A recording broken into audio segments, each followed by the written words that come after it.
Hello मित्रों, स्वागत है आपका मेरे YouTube चैनल raghavarsir.com में। आज हम कक्षा 10वीं विषय विज्ञान के अध्याय 2 अम्ल, क्षारक एवं लवण के ज्ञान आधारित महत्वपूर्ण प्रश्न को समझ रहे हैं। आज का हमारा प्रश्न है, निम्न अभिक्रिया के लिए पहले शब्द समीकरण लिखिए, उसके बाद संतुलित रासायनिक समीकरण लिखिए। ये तीन अभिक्रियाएं हमें करानी है। यहाँ पर तीन धातुएं हैं, जिंक है, मैग्नीशियम है और एल्यूमिनियम है। इनकी क्रिया हमें अम्लों से करानी है।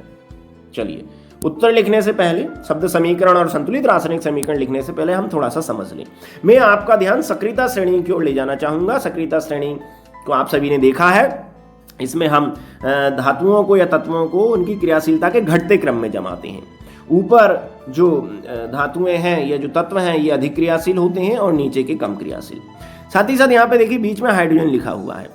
हाइड्रोजन के ऊपर जितने भी तत्व या धातुएं आ रही हैं वो अम्लों से क्रिया करती हैं, और हाइड्रोजन के नीचे के जो तत्व हैं या जो धातुएं हैं वो अम्लों से क्रिया नहीं करती। तो देखो, पहले तो हमारे पास कौन कौन से तत्व हैं। एक तो हमें जिंक दे रखा है, मैग्नीशियम दे रखा है और एल्यूमिनियम दे रखा है। तो देखिए, जिंक कहाँ पर है, ये Zn जिंक है, ये एल्यूमिनियम Al है, मैग्नीशियम Mg है। ये तीनों ही हाइड्रोजन के ऊपर है। इसका मतलब ये तीनों ही अम्ल से अभिक्रिया करेंगे और हाइड्रोजन गैस मुक्त होगी। चलिए, तो सक्रियता श्रेणी से हमें पता चल गया कि ये जो तत्व और धातुएं हैं ये अम्लों से क्रिया करके हाइड्रोजन गैस को विस्थापित करेंगे। ठीक है, और कैसे क्रिया होती है पहले भी हम देख चुके हैं कि धातुएं अम्लों से क्रिया करती हैं, हाइड्रोजन गैस निकलती है। इसे हम निम्न प्रकार व्यक्त कर सकते हैं, धातु प्लस अम्ल, ये अभिकारक हो गए, तीर का निशान, बनता है लवण और हाइड्रोजन गैस, ये हमारे उत्पाद हैं। हम प्रयोग करके भी देख सकते हैं। ये हमने एक पेट्री डिश ली है, इसमें तीनों धातुएं हैं, मैग्नीशियम भी है, जिंक भी है और एल्यूमिनियम भी है। और हमने एक परख नली में अम्ल ले लिया। कोई सा भी अम्ल हो सकता है, HCl भी हो सकता है, H2SO4 भी हो सकता है। इसमें हमने धातु के टुकड़े डाले, बुदबुदाहट हुई, सरसराहट हुई और कौन सी गैस निकली? यस, हाइड्रोजन गैस निकली। तो ये है धातुओं की अम्ल से अभिक्रिया। हमें अपने उत्तर में एक तो शब्द समीकरण लिखना है।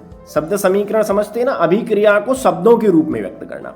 फिर उसकी रासायनिक समीकरण लिखना है, अर्थात फिर हमें उन यौगिकों के रासायनिक सूत्रों का उपयोग करते हुए समीकरण तैयार करना है।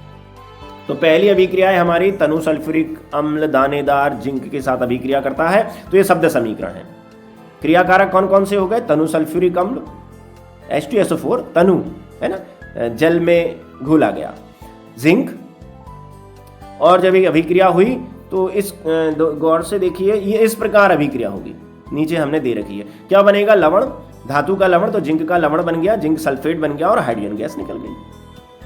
अब इसकी हम रासायनिक समीकरण लिख दो।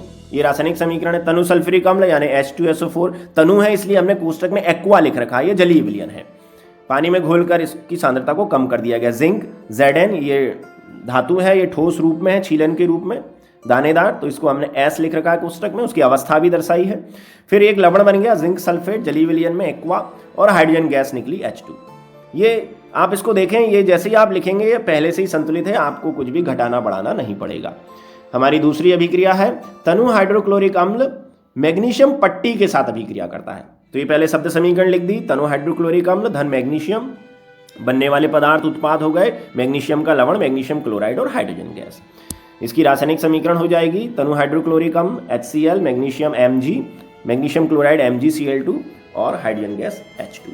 ये पहले से समीकरण संतुलित नहीं रहेगी, आपको इसे संतुलित करना पड़ेगा। हमने संतुलित करके लिख रखी है। देखिए यहाँ पर, देखिए यहाँ क्लोरीन MgCl2 में क्लोरीन के 2 परमाणु हैं, जबकि इधर गौर करें आप, अभिकारक में पहले HCl में एक ही क्लोरीन का परमाणु था, तो हमें संतुलित करने के लिए हमने इसके आगे 2 लिख दिया। तो अभिकारक में भी क्लोरीन के 2 परमाणु हो गए और उत्पाद में भी क्लोरीन के 2 परमाणु हो गए। लेकिन जब हमने यहाँ 2 लिखा तो क्या हुआ? 2 लिखने पे हाइड्रोजन के भी 2 परमाणु हो गए अभिकारक में। तो गौर से देखिए, यहाँ उत्पाद में पहले से ही हाइड्रोजन के 2 परमाणु दिखाए जा रहे हैं। इस प्रकार ये हमारी अभिक्रिया संतुलित हो गई। तीसरी जो अभिक्रिया है वो तनु सल्फ्यूरिक अम्ल एल्यूमिनियम चूर्ण के साथ अभिक्रिया करता है। तो तनु सल्फ्यूरिक अम्ल, पहले शब्द समीकरण लिख रहे हैं, धन एल्यूमिनियम, तीर का निशान, एल्यूमिनियम का लवण बन गया एल्यूमिनियम सल्फेट और हाइड्रोजन गैस विस्थापित हुई। ये इसकी रासायनिक समीकरण है। इसे आप संतुलित करना सीख गए हैं तो आप संतुलित कर सकते हैं या संतुलित लिखी हुई है। तो इस प्रकार शब्द समीकरण और संतुलित रासायनिक समीकरण लिखना आना चाहिए। उम्मीद है आपको यह वीडियो पसंद आया होगा। इसे अधिक से अधिक लाइक तथा शेयर कीजिए तथा ऐसे अन्य शिक्षास्पद वीडियो को देखने के लिए मेरे चैनल को सब्सक्राइब कीजिए। बहुत बहुत धन्यवाद।